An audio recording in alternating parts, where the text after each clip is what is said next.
नमस्कार, आवाज समाचार देख रहे हैं आप और आपके साथ मैं हूं स्मिता रशवाल। वक्त हो गया 7 बजे की तमाम अहम और बड़ी खबरों का, जिस पर करेंगे नजर। लेकिन उससे पहले नजर इस वक्त की हेडलाइंस पर। राजस्थान में कांग्रेस ने लगाई वादों की झड़ी। घोषणा पत्र में 50 लाख के हेल्थ इंश्योरेंस से लेकर घर की महिला मुखिया को 10,000 रुपए का वादा। छात्र छात्राओं को मिलेंगे फ्री लैपटॉप। राजस्थान में कांग्रेस और बीजेपी की ताबड़तोड़ रैलियां। राहुल ने महंगाई और बेरोजगारी को लेकर बीजेपी पर साधा निशाना, तो प्रधानमंत्री ने लाल डायरी के बहाने गहलोत सरकार पर बोला हमला।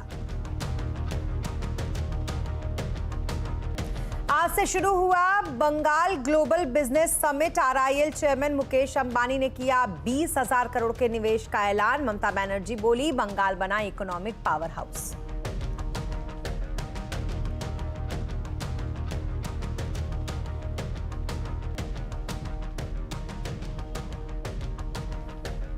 अच्छे ग्लोबल से बाजार में तेजी। बढ़त पर बंद सेंसेक्स और निफ्टी। रियलिटी, कंज्यूमर ड्यूरेबल्स में रही खरीदारी।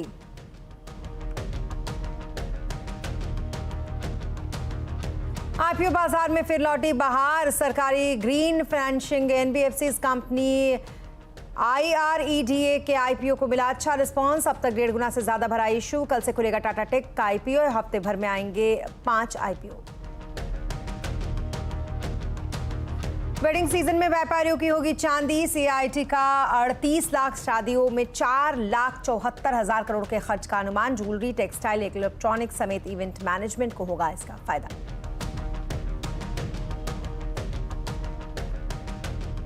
और बुलेटिन में सबसे पहले बात करेंगे राजनीतिक खबरों की और साथ ही 2024 के सेमीफाइनल की।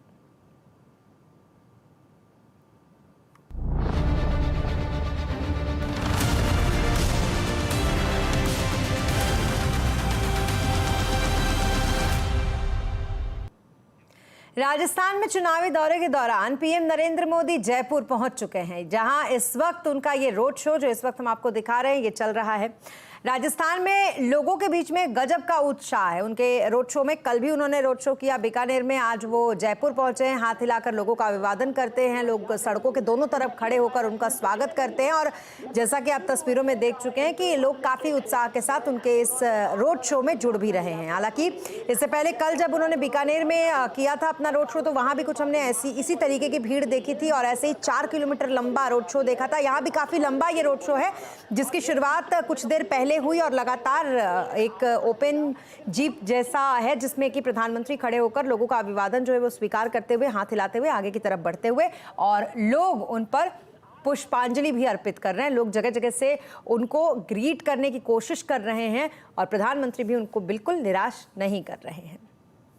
इससे पहले प्रधानमंत्री नरेंद्र मोदी ने 12 की रैली में भ्रष्टाचार और परिवारवाद को लेकर कांग्रेस पर निशाना साधा था, हमला बोला था। उन्होंने यहां लाल डायरी का जिक्र करते हुए गहलोत पर भी निशाना साधा।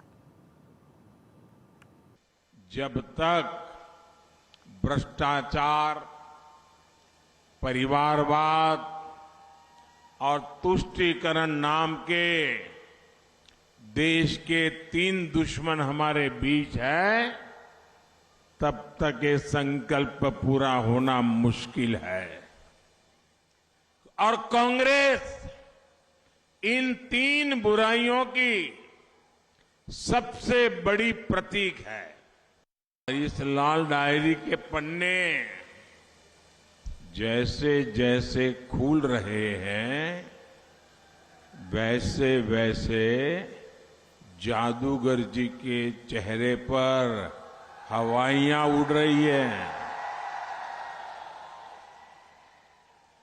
इस लाल डायरी में साफ साफ लिखा है कि कांग्रेस सरकार ने 5 वर्षों में आपके जल, जंगल और जमीन को कैसे बेचा है। इधर राजस्थान के चुनाव में बीजेपी के बाद कांग्रेस ने भी वादों की झड़ी लगा दी है। जयपुर में आज कांग्रेस ने अपना चुनावी घोषणा पत्र जारी किया। इस मौके पर कांग्रेस अध्यक्ष मल्लिकार्जुन खड़गे और राजस्थान के मुख्यमंत्री अशोक गहलोत दोनों मौजूद रहे। कांग्रेस ने घोषणा पत्र में चिरंजीवी हेल्थ इंश्योरेंस की रकम 25 लाख से बढ़ाकर 50 लाख रुपए करने का वादा किया। इसके अलावा घर की महिला मुखिया अगर हो तो उसे सालाना 10,000 रुपए और छात्र छात्राओं को फ्री लैपटॉप या टैबलेट देने का वादा किया गया। कांग्रेस ने 1 करोड़ से ज्यादा परिवारों को 500 रुपए में गैस सिलेंडर और हर बच्चे को इंग्लिश मीडियम में शिक्षा देने का वादा किया है। इसके अलावा पुरानी पेंशन योजना, एमएसपी, इन सब पर कानून बनाने की बात कांग्रेस के इस मैनिफेस्टो में कही गई है। कांग्रेस ने 10 लाख रोजगार और 4 लाख सरकारी नौकरी के अलावा जातिगत जनगणना करने का भी वादा अपने मैनिफेस्टो में कर दिया है। वहीं कांग्रेस अध्यक्ष मल्लिकार्जुन खड़गे ने जातिगत जनगणना को लेकर प्रधानमंत्री नरेंद्र मोदी पर निशाना साधा। देखो भाई, सिर्फ राजस्थान के लिए नहीं, सारे हिंदुस्तान में हम जाति जनगणना करके रहेंगे। अगर फिर मोदी जी बोलते हैं यस मैं भी बैकवर्ड क्लास का हूं, बोले कई बार, आप सुने नहीं क्या? तो मैं बैकवर्ड का हूं। वो भी घासी अपना तेली है। घासी तेली जो होते हैं वो बैकवर्ड में नहीं थे पहले। वो जब चीफ मिनिस्टर बने आहिस्ता से वो उसमें डाल दिए बैकवर्ड लिस्ट में। अब क्यों डाले वही? फिर आप बैकवर्ड के बारे में कुछ नहीं समझते ना, समानता सबको बोलते हैं, तो आप करें क्या? अपने ही कम्युनिटी को गुजरात में काशी तेली बोल के बनाकर उसको बैकवर्ड में गपचुप डाल दिए। ऐसा ही दूसरों का डाले नहीं। ठीक है, आपको भी फायदा मिलेगा जाति जनगणना करने से। तो वहीं राहुल गांधी ने वल्लभ नगर की रैली में महंगाई और बेरोजगारी का मुद्दा उठाया। राहुल ने कहा कि बीजेपी बेरोजगारी और महंगाई से ध्यान भटकाने के लिए नफरत फैलाती है। नफरत का कारण बेरोजगारी और महंगाई है। बीजेपी का सिस्टम आपका ध्यान बेरोजगारी और महंगाई से हटाने के लिए नफरत पे ले जाता है। बीजेपी का लक्ष्य, आरएसएस का लक्ष्य कि हिंदुस्तान के गरीब लोगों को, मजदूरों को, किसानों को, छोटे व्यापारियों को, आदिवासियों को, दलितों को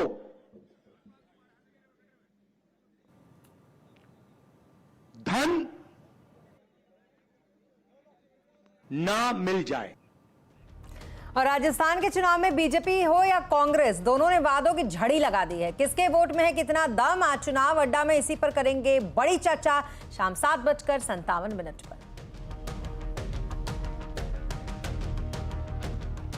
और अब बात करेंगे बाजार की, जहां स्टॉक मार्केट में आईपीओ की बहार है। इस हफ्ते बाजार में पूरे 5 आईपीओ आ रहे हैं। इनमें से पहला आईपीओ आज खुल भी गया। यह है सरकारी ग्रीन फाइनेंसिंग एनबीएफसी कंपनी का आईरिडा का आईपीओ। कंपनी ने आईपीओ का प्राइस बैंड जो है वो 30 से 32 रुपए के बीच तय किया है। इस आईपीओ के जरिए कंपनी करीब 2150 करोड़ जुटाना चाहती है। यह आईपीओ 23 नवंबर को बंद हो जाएगा। तो वहीं हेम सिक्योरिटीज की रिसर्च एनालिस्ट आस्था जैन इरिडा के आईपीओ को सब्सक्राइब करने की रेटिंग उन्होंने दी है। आस्था का ये मानना है कि इस आईपीओ में लिस्टिंग गेन के साथ ही लंबी अवधि में बेहतर रिटर्न मिलने की उम्मीद है। मुझे बिल्कुल सब्सक्राइब की रेटिंग है, लिस्टिंग गेन होने की भी उम्मीद है और लॉन्ग टर्म के लिए भी अच्छा लगता है क्योंकि pure play green and financing NBFC है और इस तरह की जो कंपनी है वो देखा गया है कि इम्पैक्ट फॉरेनर्स को भी काफी पसंद आती है क्योंकि अब देखिए इसमें आरबीआई के डायरेक्टिव्स जब रहते हैं कि आप पूरा क्लाइमेट रिस्क को मिटिगेट करते हुए ऐसे प्रोजेक्ट्स को फाइनेंस करो तो ये काफी अट्रैक्टिव हो जाता है। Over the last few years काफी लाइमलाइट में आ गए हैं रिन्यूएबल एनर्जी से रिलेटेड प्रोजेक्ट्स क्योंकि हमारी भारत सरकार का भी पूरा यही अभी एम्फेसिस है कि इस तरह की कंपनियां ज्यादा से ज्यादा आए फोकस में। तो मुझे इसके लॉन्ग टर्म प्रोस्पेक्ट्स अच्छे लगते हैं। और आपको बता दें कि इसी हफ्ते 4 और कंपनियों के आईपीओ आने वाले हैं। इसमें लंबे समय के लिए निवेशक निवेश कर सकते हैं, इसलिए आज शाम हम आपके लिए लेकर आ रहे हैं एक खास शो जहां इन आईपीओ पर होगी पूरे डिटेल से बात। तो देखिए आईपीओ का पूरा गणित आज शाम 7:27 पर हमारी खास पेशकश आईपीओ पंच में। और अब बात बाजार की, जहां आज अच्छे ग्लोबल संकेतों से बाजार में तेजी रही। इसी तेजी के साथ बाजार बढ़त पर आज बंद हुआ। सेंसेक्स 276 अंक चढ़कर 65,931 पर बंद हुआ, तो वहीं निफ्टी 79 अंक चढ़कर 19,783 पर बंद हुआ। सबसे ज्यादा खरीदारी रियलिटी, कंज्यूमर, ड्यूरेबल्स में रही, तो वहीं इंट्राडे में मिड कैप, स्मॉल कैप और रियलिटी इंडेक्स ने रिकॉर्ड ऊंचाई को छुआ है। मार्केट का पूरा एक्शन समझने के लिए चलते हैं यतिन के पास। यतिन, बताएं जरा मार्केट में आज क्या कुछ हाईलाइट्स रहे। देखिए, अगर हम मार्केट्स की बात करें तो निफ्टी गेनर्स में आपको बहुत सारे स्टॉक्स दिखाई पड़ेंगे। इनफैक्ट आज बहुत सारे आईटी स्टॉक्स में आपको थोड़ी बहुत सेलिंग दिखी, लेकिन मेटल स्टॉक्स टॉप गेनर्स थे। इंश्योरेंस की बात करें तो लाइफ इंश्योरेंस कंपनी जैसे एसबीआई लाइफ, एचडीएफसी लाइफ में आपको खरीदारी दिखी। मेटल्स में से हिंडाल्को और इन जनरल अदानी एंटरप्राइजेज में आपको थोड़ी बहुत खरीदारी दिखी। अगर हम बात करें लूजर्स की, तो जैसे कि मैंने कहा आईटी स्टॉक्स पे थोड़ा बहुत प्रेशर, तो टेक महिंद्रा, एलटीएमआई जैसे काउंटर्स में आधे % की मंदी, तो बीपीसीएल और एनटीपीसी जैसे काउंटर्स में आपको हल्की फुल्की डाउनटेक आती हुई दिखाई पड़ी। मिड कैप गेनर्स की बात करें तो रेटेन इंडिया एंटरप्राइजेज, ये स्टॉक 17% चढ़ा।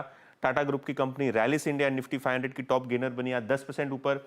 एसजेवीएन बड़े दिनों बाद आपको अच्छे वॉल्यूम्स पे ऊपर जाता हुआ दिखाई पड़ा, ये स्टॉक 8% ऊपर आपको जाता हुआ दिखाई पड़ा। Tata investment, Suzlon, BSC limited, इन सभी स्टॉक्स में आपको थोड़ा बहुत मुनाफा वसूली का माहौल दिखाई पड़ा, क्योंकि ये सब स्टॉक्स आपको मल्टी ईयर हाई पे दिखाई पड़ रहे हैं, तो ऊपर के लेवल्स पे थोड़ी बहुत प्रॉफिट टेकिंग इन शेयर्स में आपको दिखी। जी, बहुत शुक्रिया तमाम डिटेल्स के लिए आपका यतिन। और अब पश्चिम बंगाल की बात करेंगे, जहां 2 दिनों तक चलने वाले ग्लोबल बंगाल समिट की आज से शुरुआत हो गई है। इस समिट के 7वें संस्करण का उद्घाटन मुख्यमंत्री ममता बनर्जी ने किया, जहां एक तरफ समिट में हिस्सा लेने के लिए रिलायंस इंडस्ट्रीज के चेयरमैन मुकेश अंबानी पहुंचे, तो वहीं आईटीसी, अंबुजा, हीरानंदानी समूह जैसी बड़ी कंपनियों के प्रमुख भी इसमें शामिल हुए। दूसरी तरफ 25 देश जैसे America, Britain, Japan, Poland, France, Australia, इन सब देशों के उद्योग जगत के बड़े चेहरे इसमें शामिल हुए। तो वहीं सीएम ममता बनर्जी ने इस ग्लोबल बिजनेस समिट में शामिल हुए सभी इन्वेस्टर्स को उनके निवेश के लिए शुक्रिया अदा किया और इन्वेस्टर्स को बंगाल सरकार की तरफ से पूरी मदद का भरोसा भी उन्होंने यहां दिया। In the last 6 editions of BJBS,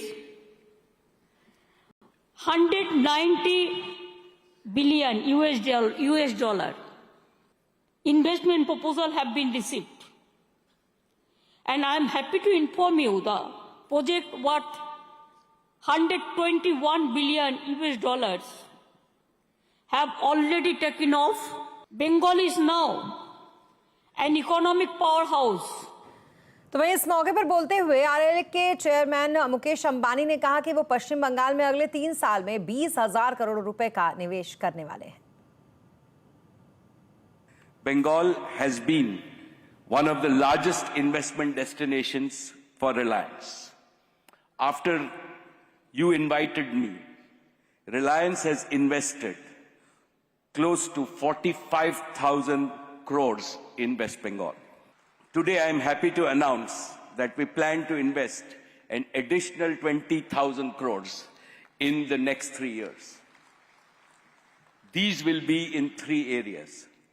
First is to further enhance digital life solutions aimed at augmenting livelihoods in Bengal and providing quality education, healthcare, and agricultural solutions at scale. Jio is about to complete the world's fastest 5G rollout in India before the end of this year, that is 2023. And we have covered most parts of Bengal. और सिर्फ यहाँ पर investment की ही बात मुकेश अंबानी ने नहीं की, बल्कि इन्वेस्टमेंट की बातों के साथ साथ उन्होंने ये भी बताया कि कोलकाता का जो प्रसिद्ध कालीघाट मंदिर है उसके जीर्णोद्धार में किस तरीके से रिलायंस कंपनी काम करेगी। The Reliance Foundation has taken up an ambitious project to renovate and restore the famous Kalighat temple in Calcutta, which is the seat of the reigning deity of Bengal. We are in the process of repairing the entire temple complex, including the centuries-old heritage structures, and restoring the same to their original glory. Respected Mamta Didi, This project is as close to Neeta and my heart as it is to yours. Thank you very much for this opportunity. और 19 नवंबर को world toilet day था और दुनिया भर में लाखों लोगों ने स्वच्छता बनाए रखने की प्रतिज्ञा ली थी। याद रखें, हर एक कदम, चाहे वो कितना भी छोटा क्यों ना हो, 2030 तक सभी के लिए सुरक्षित शौचालय और पानी को प्राप्त करने में योगदान दे सकता है। आइए देखते हैं इस बारे में न्यूज़ 18 नेटवर्क का एक विशेष संदेश। Modern society has made our lives so simple. तो फिर बीमारी से फ्री रहना इतना डिफिकल्ट क्यों है? Could the culprit be hiding in your toilet? एक अनहाइजीनिक टॉयलेट सैकड़ों जर्म्स का घर बन जाता है और इनसे फैलती हैं बीमारियां जो महिलाओं को और बच्चों को सबसे ज्यादा इफेक्ट करती हैं। Thankfully, keeping toilets clean is simple. Toilet को यूज करने के बाद फ्लश करना simple. Close the lid before you flush it. Simple. और टॉयलेट को यूज करने के बाद हाथों को सोप से वॉश करना simple. This World Toilet Day, let's follow simple steps And accelerate change towards cleanliness and health. और बात सिर्फ हेल्थ की नहीं है, ये बात है भारत के गौरव की।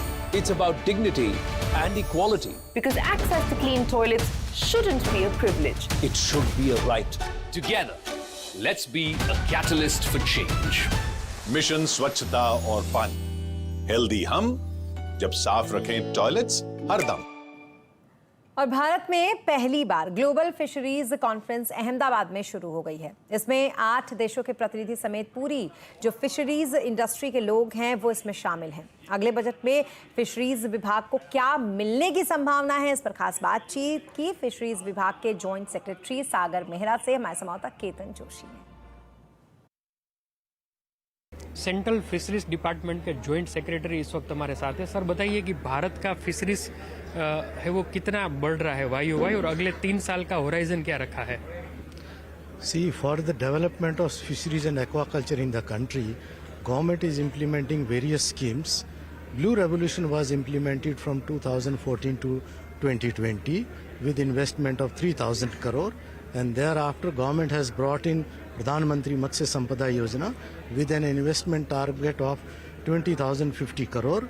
And along with that, we are also implementing another scheme, that is Fisheries Infrastructure Development Fund, which has the corpus of 7,522 crore. So put together, the investment of 38,550 crore is going to happen in the fisheries and aquaculture sector till 2025. Sir खासकर budget आने वाला है और संभावना ये है कि fisheries को और अच्छा इस बार इंसेंटिव और कई सारी स्कीम अनाउंस होने की संभावना है। आपकी ओर से फाइनेंस डिपार्टमेंट को कोई प्रेजेंटेशन जा रहा है? See, for creation and strengthening of fisheries infrastructure and also for promoting the beneficiary oriented activities, there are many schemes and programs already going on, and for further strengthening the social inclusion, financial inclusion of fishers and fish farmers and other stakeholders, government is considering various programs and schemes which can further enhance the production, productivity, species diversification, export promotion. तो sir हम कह सकते हैं कि इस budget में अब तक का बहुत ही अच्छा मिलने की संभावना है मत्स्य विभाग को? ये आपने अच्छा सवाल किया है, क्योंकि अभी तक हमारा जो टारगेट था इन्वेस्टमेंट का प्रधानमंत्री मत्स्य संपदा योजना में, ब्लू रेवोल्यूशन में, FIDF में, उसको और आगे ले जाया जाएगा। And we are expecting that in the next 1 year we'll have infusion of further 5,000 crore in this sector.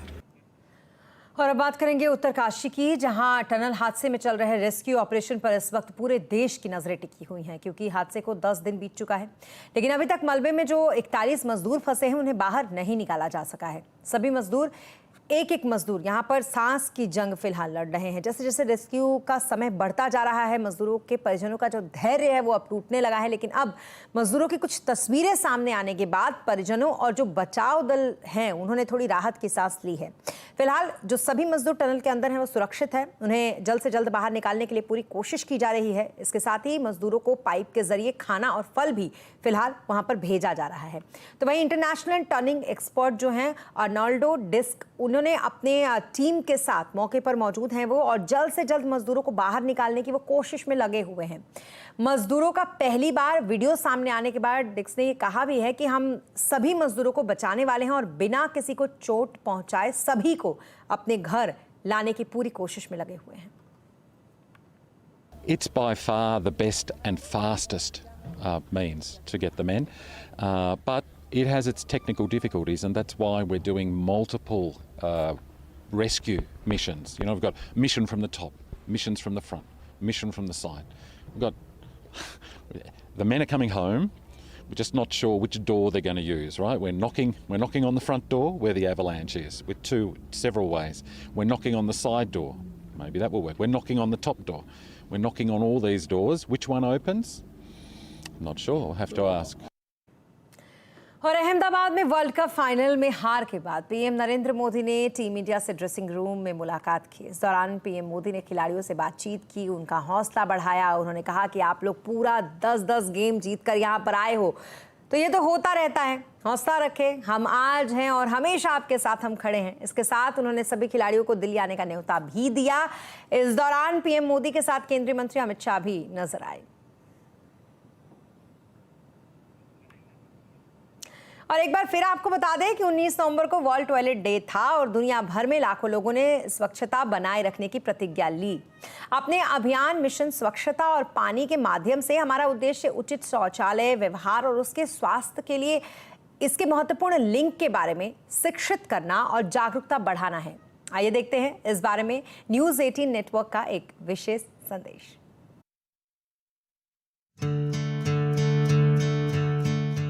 स्वच्छ और स्वस्थ भारत के बारे में सीखने के लिए तैयार हैं? स्वच्छता प्रस्ताव। हम भारत के बच्चे मिलकर यह सुनिश्चित करने की कोशिश कर रहे हैं कि हम और हमारा समुदाय स्वस्थ और खुशहाल रहे। हम वादा करते हैं कि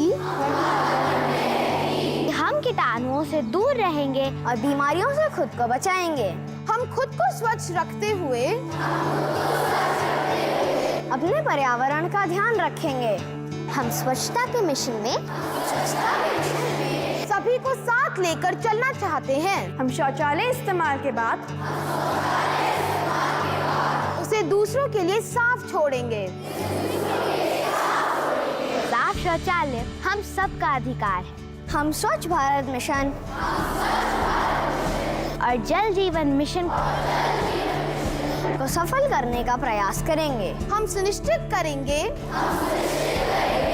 कि सभी इस स्वच्छ और स्वस्थ दुनिया का हिस्सा हो, जिसे हम सब मिलकर बना रहे हैं। मिशन स्वच्छता और पानी, हेल्दी हम, जब साफ रखें टॉयलेट हरदम। और इसी के साथ इस बुलेटिन में फिलहाल इतना ही, लेकिन खबरों पर लगातार अपडेट के लिए आप बने रहें CNBC आवाज के साथ।